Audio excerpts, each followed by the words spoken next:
اما بعد فاعوذ باللہ من الشیطان الرجیم بسم اللہ الرحمن الرحیم. جناب صدر، قابل قدر اساتذہ کرام اور میری پیاری ساتھیوں، السلام علیکم. وہ اردو کا مسافر ہے، یہی پہچان ہے اس کی. وہ اردو کا مسافر ہے، یہی پہچان ہے اس کی.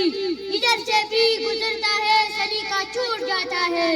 جناب صدر، مجھے آج جس موضوع پر بات کرنے کا موقع ملا ہے وہ ہے قومی زبان. زبان زندگی کا ایک ضروری عنصر ہوتا ہے. زبان کے بغیر ابلائی کوئی شکل نہیں ہوتی. انسانوں نے الفاظ کی مدد سے زبان تشکیل دی اور آج دنیا میں تقریباً 6500 زبانیں بولی جاتی ہے جو اپنے ملک اور قوم کے ترجمان اور ثقافت کی نمائندگی کرتے ہیں.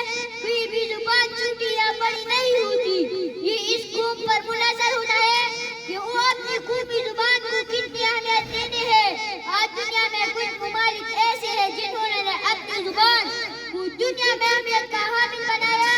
دنیا کی تاریخ گواہ ہے کہ ملک اور قوم بقا اس کی قومی زبان میں ہے. تہذیبی اور ثقافتی پہچان قوم میں ہے وحدی.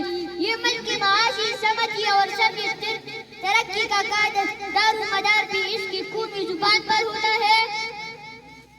دنیا کی بہت سے ممالک کی تعلیمی نظام ان کے اپنی قومی زبان میں ہوتی ہے.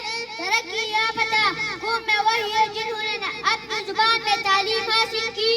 قومی زبان کے بغیر حقیقی تعلیم و ترقی کا تصور بھی نہیں کیا جا سکتا.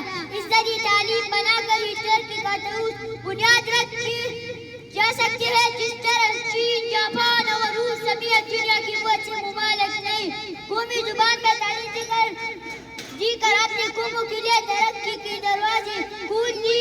دنیا کی جن اقوام نے تیزی سے ترقی کی، انہوں نے ہمیشہ اپنے وقت زبان کو ترجیح دی. زندہ قوموں کی رواج ہے کہ وہ اپنے مذہب، اپنی زبان اور اپنی روایت اور اپنی ثقافت سے محبت کرتے ہیں.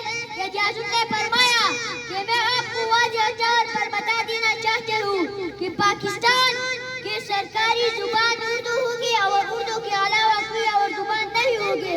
دیگر اقوام بھی گواہ ہے کہ مشترکہ سرکاری زبان کے علاوہ کوئی قوم باہم متحد ہے گزر جاتا تک پاکستان کی سرکاری زبان کا تعلق ہے تو وہ صرف اردو ہوگی. اصلی ہمیں چاہیے کہ اپنی زبان بولنے پر فخر محسوس کرے. آخر میں اپنی تقریر کا اختتام اس پر شیئر کروں گا. یا رب مجھے اس علم کا وہ گوشہ سکھا دے. یا رب مجھے اس علم کا وہ گوشہ سکھا دے جس علم نے اقبال سے اقبال